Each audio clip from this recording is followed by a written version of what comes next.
Getting full, punchy, and clear metal vocals like Falling in Reverse, I Prevail, and Bring Me the Horizon is actually a lot more work than people realize. A lot more work. So in this video, I'm going to show you how you can do this for yourself. And knowing how to do this can be the difference between GarageBand sounding demos and a polished radio-ready song. Because the problem is, everybody listens to the vocals first.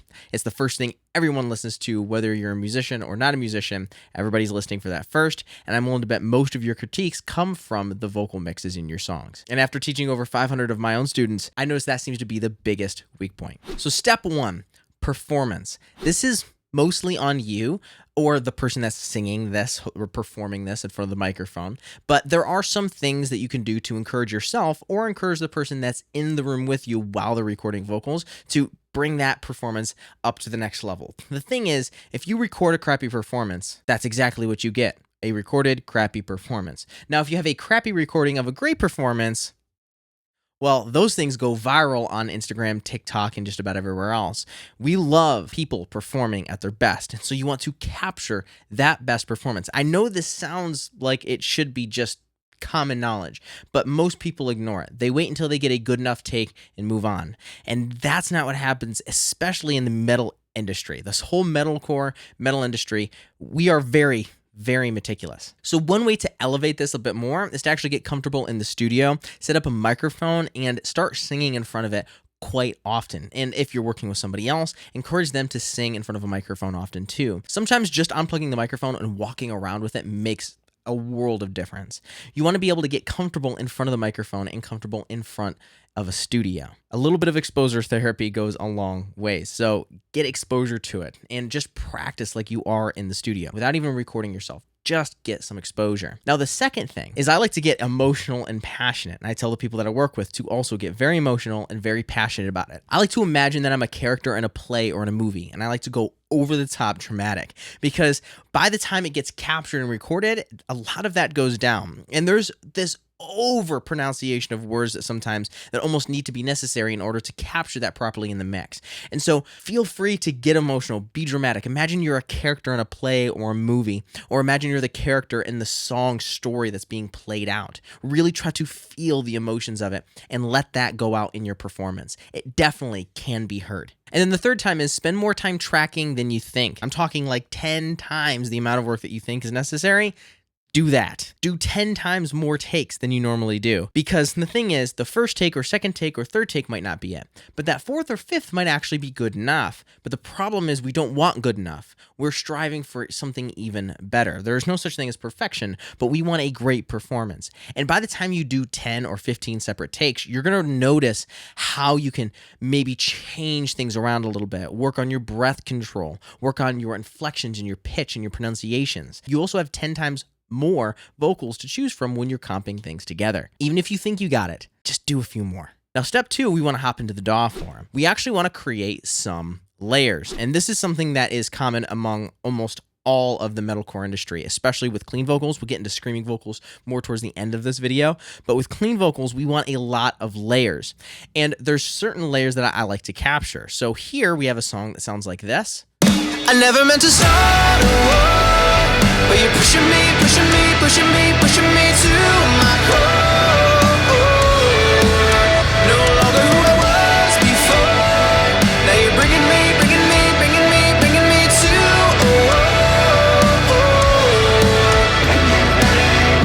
So there's a lot going on here in the vocals. The first thing that I like to capture is obviously that main lead melody. This is just the most common. This is that one that's going to be up front and center that everybody's going to be hearing. It sounds like this. I never meant to start a war. And then the next thing I like to do is I like to capture doubles. So I like to record a separate take, put one in the left, and then put one in the right. And I just blend those along that main vocal. I'm just trying to thicken that up. So this is what it sounds like with the doubles. Pushing me to my and then without. No longer who I was before. I'm just giving it some width, I'm giving it some thickness, and I want to create the same thing. Again, I don't want to duplicate it down because it's the same take. It'll just make it louder. And don't try to do any weird phasing things where you're flipping the phase or you're trying to delay it a little bit.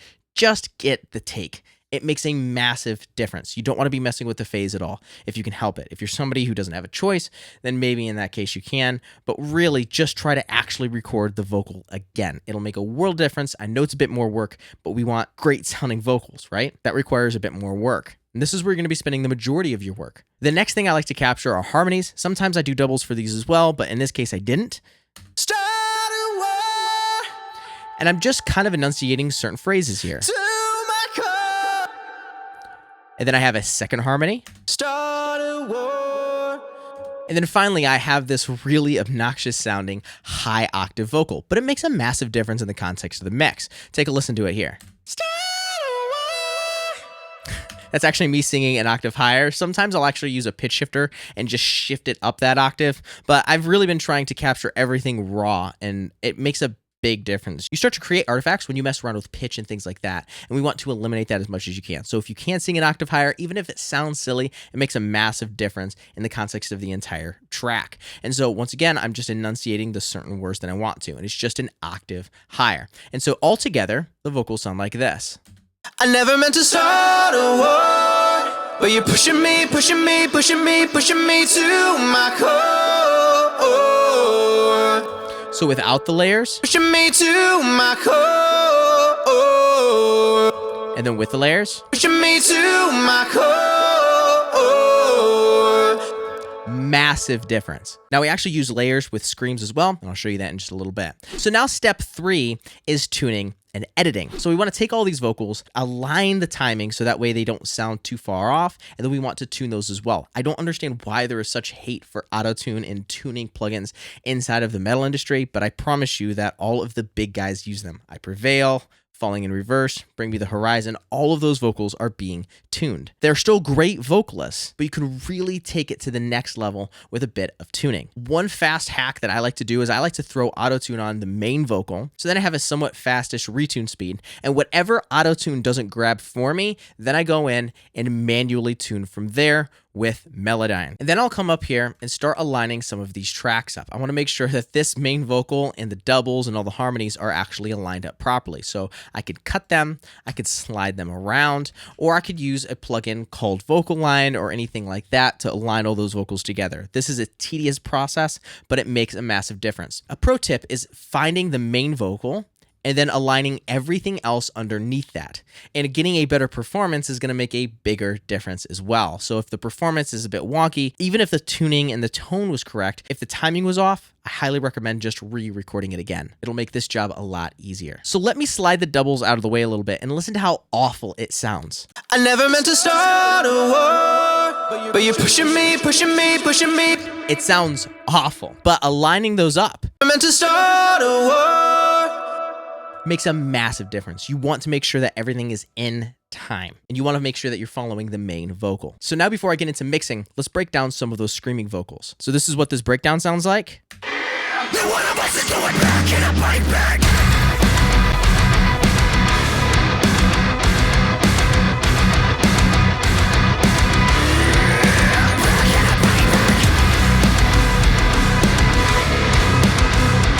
So we're using very similar techniques.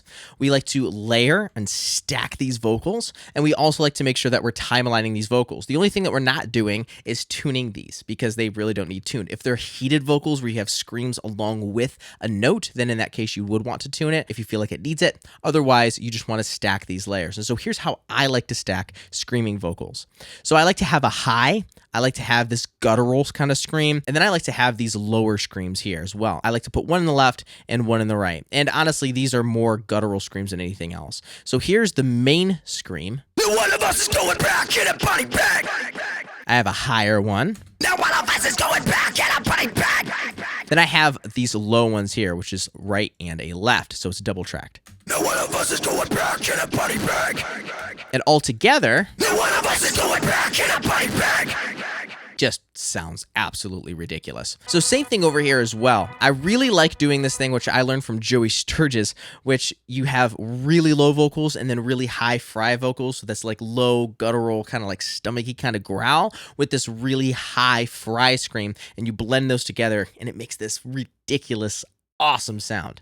Back in a body bag. So this high scream sounds like this. And then these low screams, which are double tracked, one on the left and one on the right, sound like this. But all together, they sound awesome.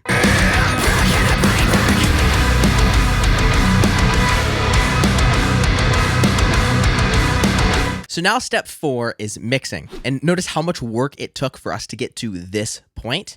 You don't want to ignore everything else before it. Everybody wants to jump right into mixing, but mixing is a lot easier once all of this other stuff is out of the way. Now, whether I'm doing my screams or I'm doing the cleans, I still follow the 3 sisters rule, which I've taught quite often. If you're not aware of it, I like to call it the 3 sisters because in gardening, there's this thing called the 3 sisters where you can plant corn, beans, and squash all together. And collectively as a whole, they each support each other. And together, they each perform better than they would have on their own.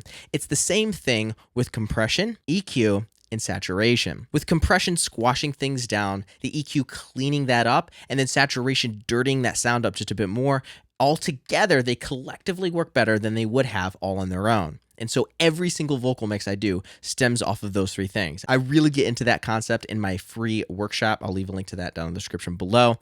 And if you also want to see a complete session breakdown of this song, I'll leave a link to that down in the description below as well. You can actually get the free stems for that as well. So it's all free. Just go check it out. I think you'll like it. So as far as mixing goes, I'm actually doing top-down mixing. So all of my vocals go to a vocal bus, and all my screams go to a scream bus, and so on and so forth. I really like the concept of top-down mixing. If you're not aware of it, you can just watch that breakdown. I break down everything in this song from start to finish and how I use top-down mixing through the whole thing. But my vocal mix is pretty basic. First, I have tuning, of course, which I already broke down. So then I have a preamp here. I have like an 1176 getting some of those initial transients. I have a virtual tube here, kind of getting some grit and distortion, some saturation. Then I have some EQ, and I'm not doing a whole bunch with it, but I am boosting 7.5 by like 5.5 dB. I am cutting 3.5 roughly by 3 dB, and then I'm boosting around 150 hertz at around 3 dB as well. And then I have a final compressor. I really like stacking compression because one kind of nails the transients and the other one really squashes the signal and just kind of gets it to pump in the mix. And so without anything on, I never meant to start a war, with it on, but you're pushing me, pushing me, pushing me, pushing me to my core. No longer who I was before. so I'm really kind of driving that and getting some grit out of that tube here. I really like adding a bit more saturation, especially in the metal niche. And then I was getting some whistling frequencies, so I was cleaning that up here with a bit more EQ. So here I have a bit of dynamic EQ, cleaning up some of that muffly sound. Bringing me to. And then I have a whistle here around 600-ish hertz. Super annoying, so I'm just cutting that around 5.5, 6 dB. And then there's a second whistle over here around 2K, which also sounds super annoying. So I'm cutting that by around 8 dB, and it just sounds so much better. And then I am boosting the whole thing up here. I just have a high shelf at around almost 2 dB, starting around 5K. To my core. Just really cleaned it up a lot, especially those whistling or resonant frequencies. And I did the same thing for all of these as well. I basically copied the same preset over and just did it all over on the doubles and on the harmonies and everything else like that. If it sounded good on that vocal, I'm also singing everything else, so it's going to sound good on all those other things as well. I'm using the same mic, I'm in the same room, and I'm the same person. I know some people like to darken their harmonies a little bit before they add them to the stack, and I've definitely done that before, but in this case, I didn't need to. Now for those screams, I'm doing something very similar, but I'm actually adding a ton of saturation, and I'm using a bit of RVox as well. I really like RVox. It just kind of gives this like pumping, super energetic sound. And then I am sending everything to the bus as well, where I'm distorting the crap out of these screams with some saturation. So I'm going to turn this off and listen to the screams here. One of us is going back in a body bag. Now I'm going to turn on the saturation. One of us is going back in a body bag.